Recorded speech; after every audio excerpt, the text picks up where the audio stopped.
Hello friends, மறுபடியுமா இந்த students time நிகழ்ச்சியில் உங்களை சந்திக்கிறதுல எங்களுக்கு ரொம்ப சந்தோஷமாக இருக்குது. இப்பொழுதும் கூட ஆத்துமா பாடிடுதே என்ற பாடலை நம்ம எல்லாரும் கைகளை தட்டி உற்சாகமாக பாடுவோமா?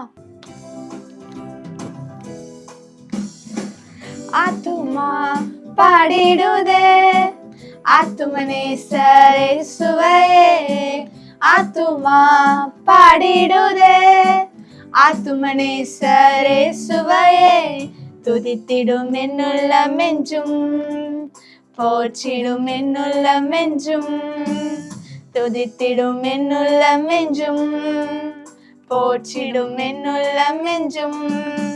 சிறகுகளாலே என்னை மூடிக்கொண்டார், செட்டைகளால் அணைத்து கொண்டார், வேடனின் கண்ணியில் சிக்கிடாது காத்திட என்னை சுற்றி வேலி அடைத்தார். சிறகுகளாலே என்னை மூடிக்கொண்டார், செட்டைகளால் அணைத்து கொண்டார், வேடனின் கண்ணியில் சிக்கிடாது காத்திட என்னை சுற்றி வேலி அடைத்தார்.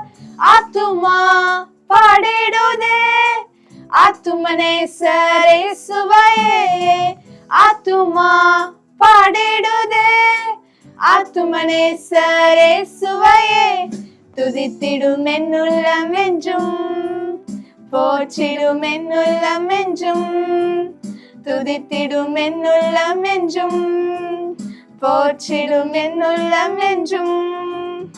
என் முழு உள்ளம் இயேசுவை பாடும், என்றென்றும் ஸ்தோத்தரிக்கும், முகமுகமாக நேசரை காண்பேன் நித்தியமாய் மோட்ச வீட்டிலே.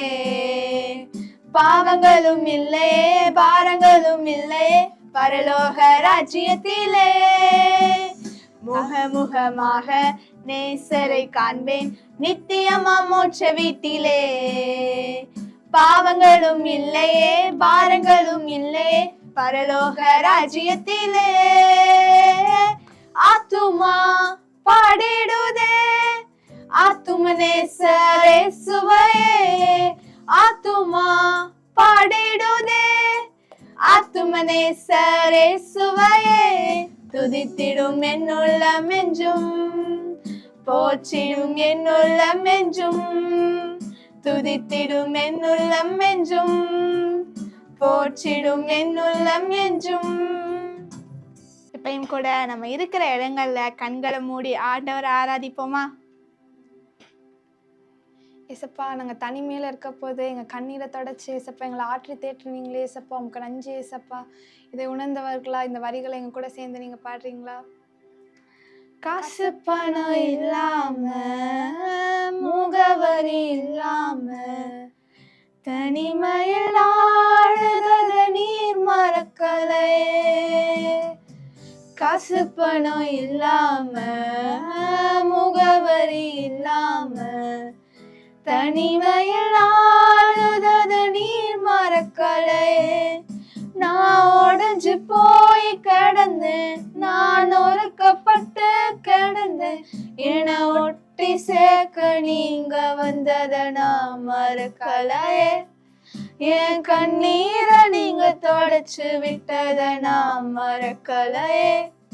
உம்மை ஆராதிப்பேன் அழகே, என்னை மன்னிக்க வந்த அழகே, உம்மை பாட உம்மை புகழ ஒரு நாவு பத்தலையே.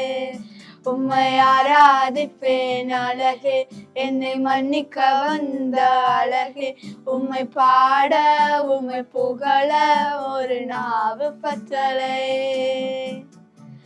ஆயிரங்கள் பார்த்தாலும் கோடிசனம் இருந்தாலும் இயேசுவை போல் அழகு இன்னும் கண்டுபிடிக்கலையே. ஆயிரங்கள் பார்த்தாலும் கோடிசனம் இருந்தாலும் உம்மை விட அழகு இன்னும் கண்டுபிடிக்கலையே. ஏசப்பா, எங்கள் ஆராதனையில் நீங்கள் பிரியப்பட்டதுக்காக நன்றி ஏசப்பா. மீதியுள்ள ஒவ்வொரு வேலையும் நீங்கள் பொறுப்படுத்திக்கொள்ளுங்க, வழி நடத்துங்க. இப்போ இயேசு கிறிஸ்து நாமத்தில் ஜெபிக்கிறோம் நல்ல பிதாவே, ஆமென்.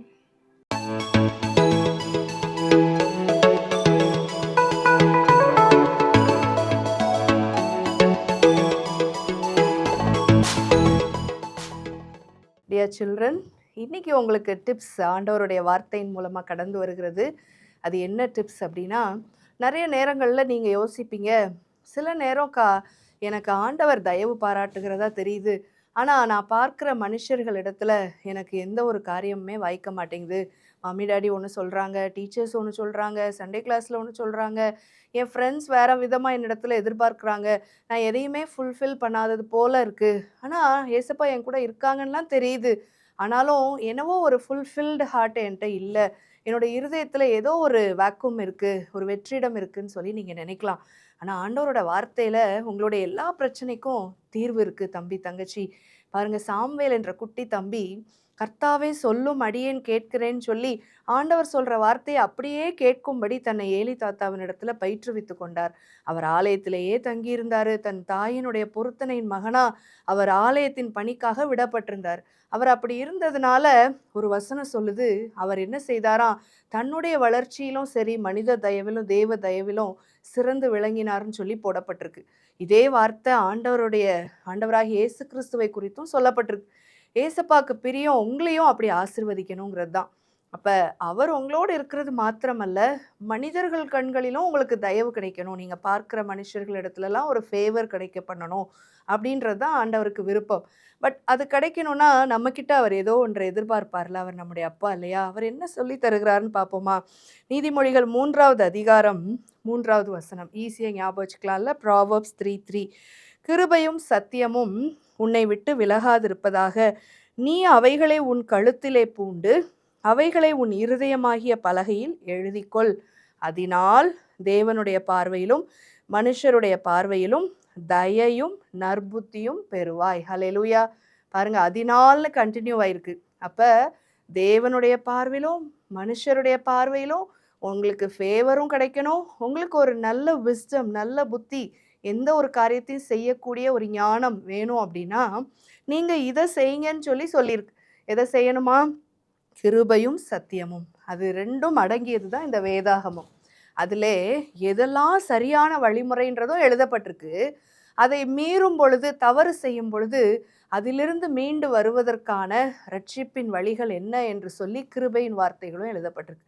சகலவித ஆசீர்வாதத்தின் வார்த்தைகளும் எழுதப்பட்டிருக்கு. இப்போ இந்த கிருபையும் சத்தியமாகிய சத்திய வார்த்தைகளை தினந்தோறும் படித்து மனப்பாடம் பண்ணி என்ன செய்யணுமா? அது உங்களை விட்டு விலகாதபடி காத்துக்கொள்ளணுமா? மேலும் நீங்கள் அதை கழுத்திலே பூண்டி இருதயமாகிய பலகையில் எழுதிக்கொள்ளனா, எல்லாரும் அதை வெளியில் தெரிகிற மாதிரி நீங்கள் அதை செயினில் மாட்டிக்கோங்க, அப்படி அவங்க சொல்ல வரல. நீங்கள் உங்களுடைய உள்ளத்தின் ஆழத்தில் அதை பதித்து கொள்ளுங்க அப்படின்னு சொல்லி வேதாகமம் நமக்கு கற்றுத்தருகிறது. அப்படியானால் அந்த வேதத்தில் எவ்வளோ பெரிய ரகசியங்கள் அடங்கியிருக்குப்பார். இதனால ஆண்டவரிடத்துலையும் உனக்கு நன்மை கிடைக்குதாம். நீ பார்க்குற எல்லா மனிதர்கள் கண்களிலும் உனக்கு தயவும் நல்ல புத்தியும், அவர்களிடத்துல எப்படி நடந்து கொள்ளணும், ஜெயிக்கிறதுக்கு வழி என்ன, எப்படி நான் ஒவ்வொரு சூழ்நிலையிலும் மேற்கொள்ளலாம்ன்றத இந்த வேத வசனம் உனக்கு கற்றுக் கொடுக்கும்னு பைபிள் சொல்லுது. அப்போ அன்பான தம்பி தங்கச்சி, தினந்தோறும் நீங்கள் படிக்கிறதுக்கு முன்னாடி வேதத்தை வாசிங்க, அதிகாலையில் ஆண்டவரை தேடுங்க, உங்களுடைய பேரண்ட்ஸ் அண்ட் எல்டர்ஸோடைய வார்த்தைகளுக்கு கீழ்ப்படிங்க. நிச்சயமாகவே நீங்கள் செல்கிற இடங்களிலெல்லாம் உங்களுக்கு வெற்றி நிச்சயம். Hallelujah. May God bless you.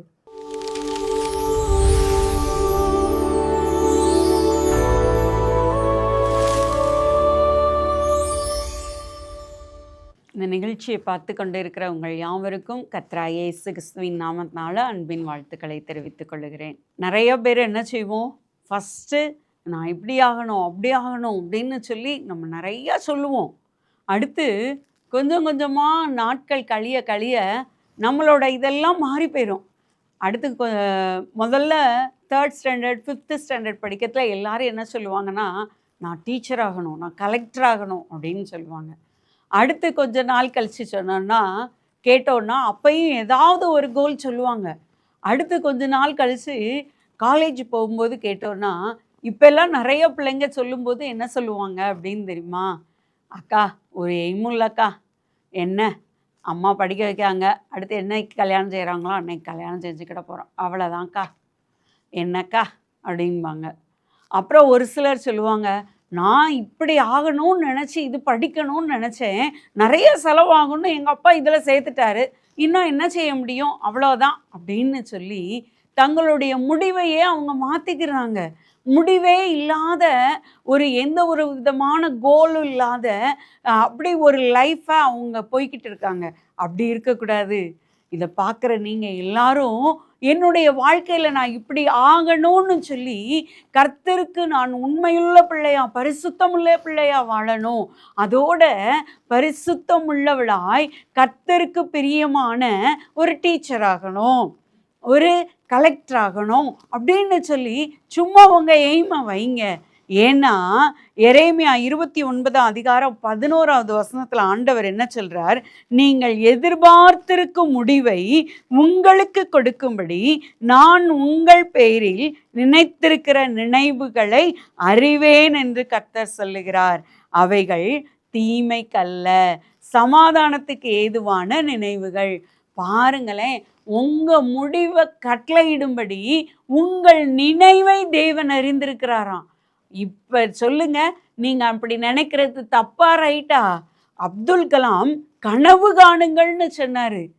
அதே போலதான் அக்கா சொல்றேன், உங்களோட எய்மை நீங்க மாத்தாதீங்க. நீங்க என்ன ஆகணும்னு நினைச்சிருக்கீங்களோ அதற்கு நேராய் தொடர்ந்து பிரயாசப்படுங்க. ஒருவேளை நீங்க நினைச்சதுக்கு மாறா உங்க அம்மா அப்பா உங்களை வேற ஒரு படிப்பு படிக்க வச்சுட்டாங்களா, இல்லை உங்களுடைய சூழ்நிலைகள் மாற்றப்பட்டு விட்டதா, அதற்கேற்றார் போல உங்களை எய்மை மாத்திக்கோங்க. மாத்திட்டு அதை அடையணும்னு முயற்சி பண்ணுங்க. அதை அறிக்கையிடுங்கள். அறிக்கையிடும்போது தேவன் அதை கட்டளையிடுவார். நான் ஆயிடுவேன், நான் எப்படினாலும் என்னை அடைய வைக்க என் தேவனாகிய தகப்பன் என்னோடு கூட இருக்கிறார். உங்களோட இந்த பூலோக தகப்பனோ தாயோ உங்களை கைவிட்டிருக்கலாம், அவங்க உங்களுடைய காரியங்களை நினைக்காதபடி உங்களை விட்டிருக்கலாம். ஆனால் உன் தாய் மறந்தாலும் தகப்பன் மறந்தாலும் உங்களை மறவாத கர்த்தர் ஒருவர் இருக்கிறார். அவர் உங்களுடைய நினைவுகளை அறிந்திருக்கிற தேவன். அதனால் நான் இனிமேல் நீங்கள் இப்படி நினைக்காதீங்க, நான் வேஸ்ட்டு, நான் யூஸ்லெஸ், அவ்வளோதான், இது படித்து என்ன ஆக முடியும், இது படித்து என்ன செய்ய முடியும் நினைக்காதீங்க. உங்களுடைய நினைவுகளை அறிந்து அவைகளை வாய்க்கு பண்ண செய்ய, சமாதானத்துக்கு ஏதுவாய் முடிய பண்ண கர்த்தர் வல்லவராயிருக்கிறார். யோசேப்புக்கு அவங்க அண்ணன்மாரெல்லாம் தீமை செஞ்சாங்க, ஆனால் கர்த்தர் அதை நன்மையாய் முடிய பண்ணினாரா இல்லையா? அதே தேவன் தான் உங்க கூட இருக்கிறாரு, உங்க நினைவுகளை அறிந்திருக்கிறார். அப்பனா உங்க நினைவுகளை நீங்க மாத்தலாமா இல்லையா? அதோடு மாத்திரம் இல்லை, ஏசாயா 55 ஆண்டவர் என்ன சொல்றாரு? உன் நினைவுகள் என் நினைவுகள் அல்ல, உன் வழிகள் என் வழிகள் அல்ல. நீ நினைக்கிற மாதிரி பிஏ படித்தாதான் அதை அடைய முடியுங்களாம் இல்லை, நீ நினைக்கிற மாதிரி பிஎஸ்சி முடிச்சாதான் அடைய வைக்க முடியும்னு இல்லை. என் வழி வேற. ஏன்னா அது பூமிக்கும் வானத்துக்குமாய் உயரமானவைகள், வேறு வித்தியாசமானது. சும்மா லைட்டாக வித்தியாசம் இல்லை, ஸ்லைட் சேஞ்சஸ் தான்க்கா, என் லைஃப்பில் ஒன்றுமே இல்லை அப்படின்னு நீங்கள் சொல்கிற மாதிரி ஸ்லைட் சேஞ்சஸ் இல்லை. உங்களோட வழிக்கும் உங்களுடைய நினைவுக்கும் கர்த்தருடைய நினைவுக்கும் கர்த்தருடைய வழிக்குமான வித்தியாசம் பூமிக்கும் வானத்துக்குமானது. அவ்வளவு தூரம் உங்களை உயர்த்த தேவன் திட்டமிட்டு இருக்கிறார். அவரோட கரத்தில் மட்டும் நீங்கள் கொடுத்துட்டா போதும். நீங்கள் உங்களுடைய நினைவுகளை மாற்றி, நீங்கள் உங்கள் நினைவுகளை வைத்து நீங்கள் கர்த்தருடைய கரத்தில் நீங்கள் அர்ப்பணித்தால் உங்களை அவ்வளவாய் உயர்த்த அவர் வல்லமையுள்ளவராக இருக்கிறார். தாழ்மை உள்ளவர்களுக்கு தேவன் கிருபை அளிக்கிறார்.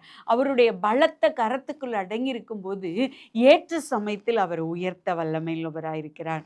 இன்னைக்கு உங்களுடைய நினைவுகளை மாற்றி உங்களை தாழ்த்தி உங்களை நம்பின்னு இருக்கிற காரியங்களை எல்லாம் விட்டு விட்டு கர்த்தரை நம்பி கர்த்தருடைய கரத்துக்குள் அடங்கி இருக்கும்போது தேவன் உங்களை உயர்த்துவார். ஓகேயா? இனிமேல் அவிசுவாசமா அவ்வளோதான், இனிமேல் ஒன்றும் இல்லை, எனக்கு எய்ம் இல்லை அப்படின்னு சொல்லி நினைக்கிறத விட்டுட்டு உங்களுடைய நினைவுகளில் நல்ல சிந்தனைகளை வைங்க. உங்களுக்குள்ளே நீங்கள் சொல்லிக்கோங்க, வெளியே சொல்ல வேண்டாம். வெளியே சொன்னால் 4 பேர் சிரிக்க தான் செய்வாங்க, சிரிச்சுட்டு போட்டும். நான் கூட சின்ன பிள்ளையில நான் நிறையா தரம் சொல்லியிருக்கேன், நான் டீச்சர் ஆகுவேன்னு. நான் இது மாதிரி போதகர் ஐயா பேசுகிற மாதிரி நானும் பேசுவேன்னு. அப்போ எங்கள் வீட்டில் எல்லாரும் சிரிப்பாங்க. அட நீ எல்லாமா ஒன்றுக்கு உதவாத கழுத அப்படிலாம் சொன்னாங்க. ஆனால் தேவன் என்னை நிற்க வச்சிருக்கிறாரு பார்த்தீங்களா. நானும் பிஎட் முடிச்சிருக்கேன், நானும் கொஞ்ச நாள் டீச்சராக ஒர்க் பண்ண ஆண்டவர் உதவி செய்திருக்கிறார். பார்த்தீங்களா, நம்ம நினைவுகள் இருந்தால் போதும், அதை வெளியே சொல்ல வேண்டாம், கர்த்தர்கிட்ட மட்டும் சொல்லுவோம். ஏசப்பா எனக்கு இது ஆசை, என்னுடைய நினைவு இது. நான் பிஏ தான் முடித்தேன், முடித்ததும் எனக்கு கல்யாணம் முடிச்சு கொடுத்துட்டாங்க. அப்போ ஏசப்பா நான் டீச்சர் ஆகணும்னு நினச்சேன், இப்படி எனக்கு கல்யாணம் முடிச்சு கொடுத்துட்டாங்களே, என் பிள்ளைக்கு நான் தானே டீச்சர், அப்போ எப்படினாலும் நான் டீச்சர் ஆகிட்டேங்களா அப்படின்னு சொல்லியே திருப்தி அடைஞ்சிட்டு இருந்தேன். ஆனால் 10 வருஷம் கழித்து பிஎட் பண்ணேன், டீச்சராக ஒர்க் பண்ணேன். பார்த்தீங்களா, உன் வழிகள் என் வழிகள் அல்ல, பூமிக்கு வானத்துக்கும் பெருசு அப்படின்னு ஆண்டவர் சொன்னார். நான் டீச்சர் ஆனதும் என்னோட கோல் அடைஞ்சிட்டேன்னு ரொம்ப சந்தோஷமாக இருந்தேன்.